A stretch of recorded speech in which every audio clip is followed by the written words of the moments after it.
Dan Campbell, a guy who could probably put away more than a few enchiladas. You put him in an enchilada eating contest, and he probably is going to win, even if Joey Chestnut is sitting at his elbow. He would scare Joey Chestnut into not eating more enchiladas than him. Hey, they were there last year, and Charean, I've said this recently. The hard part of getting to the Super Bowl, they had accomplished. They had won their playoff games. They were up 17 at halftime in San Francisco. That's the hard part.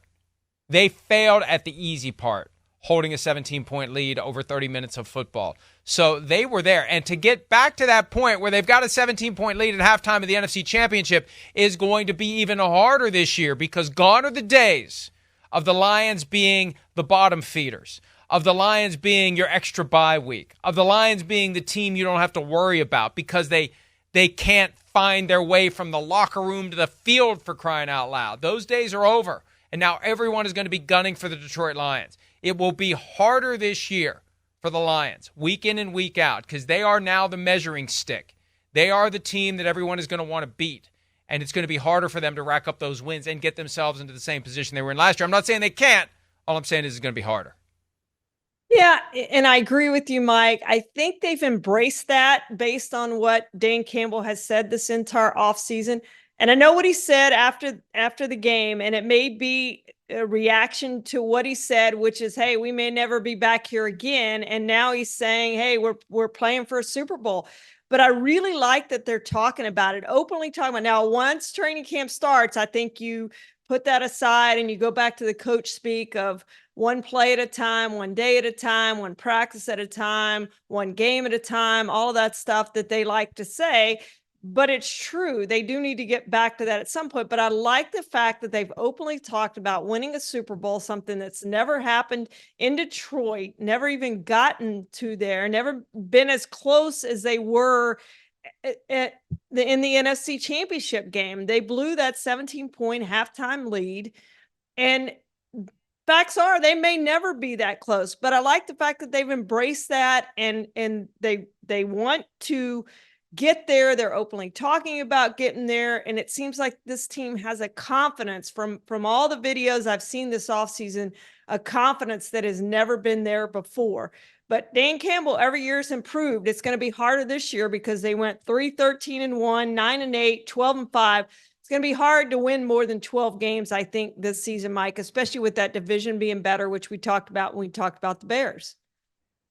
Yeah, absolutely. And look, we hear all the time the cliches about the power of envisioning things and speaking it into existence. The problem is you got 32 teams, and you think they're not thinking about the same thing, at least some of them. I think for some of the teams, any suggestion that they're trying to win the Super Bowl is aimed at getting people to open their wallets as wide as possible and renew their season tickets and be excited and buy jerseys and really ride the wave. I've been saying that about the Cowboys all off season, that I think Jerry Jones is just a really, really good carnival barker and huckster and not as committed as and tormented as he would lead us to believe about the failure of the team to get back to even the NFC Championship game in 30 years. For the Lions, last year my attitude was, okay, let's see what you can do, because you've never really been in this position before where you're entering the season as the league's darlings, even though you haven't done anything other than finish strong last year and knock the Packers out of the playoffs in what was a fun game for everyone to watch. Let's see what you can do. Same idea this year. Let's see what they can do as the team that is leading from the front of the pack, as the team that hasn't gotten to the Super Bowl but is going to be targeted like a team that did get to the Super Bowl. Let's see what you can do. And they've answered the bell so far. First year and a half were rough, but since then, Campbell has really turned it around. So it's just going to be fun to watch. It's going to be fun to watch. And, this is off topic, but it's not really off topic. We were talking about this yesterday. The way they handled Cameron Sutton and the way the Steelers have embraced Cameron Sutton with the very disturbing details of that police affidavit, that's the kind of thing that is going to make the Lions even more likable by plenty of fans. Hey, this got started every game for them last year, regular season and postseason. This hit the radar screen, and he's gone. Not even a second thought. He's gone. And that's going to endear them to a lot of fans that care about whether and to what extent teams give safe harbor to people who allegedly are actually engaged in that kind of behavior. Yeah, the Lions long have had this policy, Mike, of a zero tolerance on domestic violence, and they acted right away. A day after the word comes out, they cut him.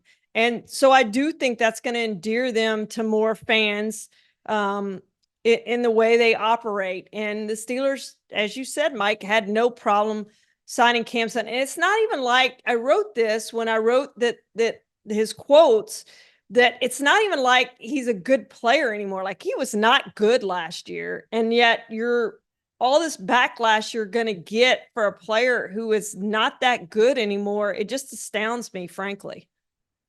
Yeah, I'm surprised the Steelers did it. It's a rough look for them. And I guess from their perspective, we're getting a player we know well at a low price, and we've built up plenty of fan equity by firing Matt Canada, blowing up the quarterback room. We can get away with one of these. And I hate to be that cynical, but that's how these decisions get made. It is a broader look at times at PR and how things are going to go over. And the Steelers think that they can pull this off. And based upon the reactions by plenty of the fans, when I dared to write that it's a rough look for the Steelers, they just want to have a better secondary, and they'll deal with whatever fallout there might be. Okay, here's Dan Campbell on how the Lions can grow mentally in 2024.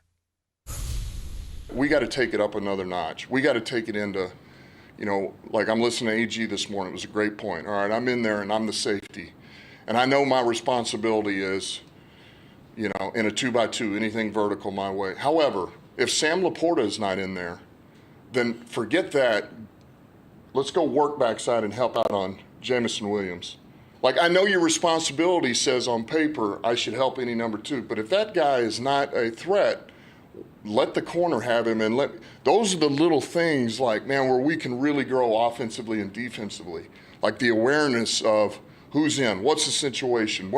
We know what it says on paper, but we can't do the Ron Burgundy, We can't just continue to read off the teleprompter. We got to grow, and that's the next step. That is the next evolution, because that's what San Francisco did to us, quite frankly. They played at a different level.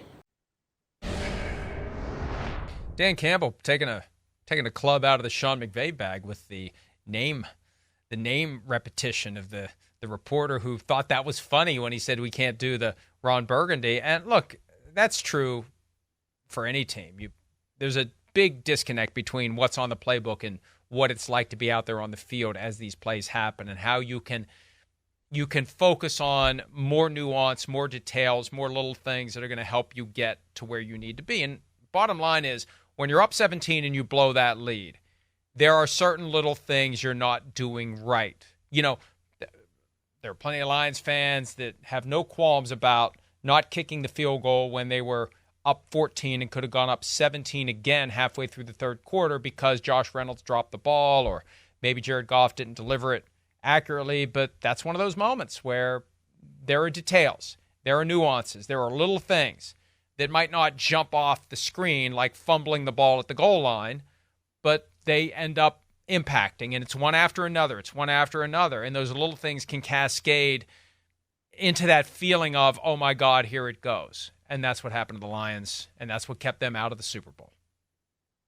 And I think Dan Campbell learned a lot last year during the season, Mike, of some things that he could have done better. You think back to the Cowboys game in the regular season, I was there for that, and he kept continually going for 2, even as the Lions are being penalized. And at some point you kick the extra point there.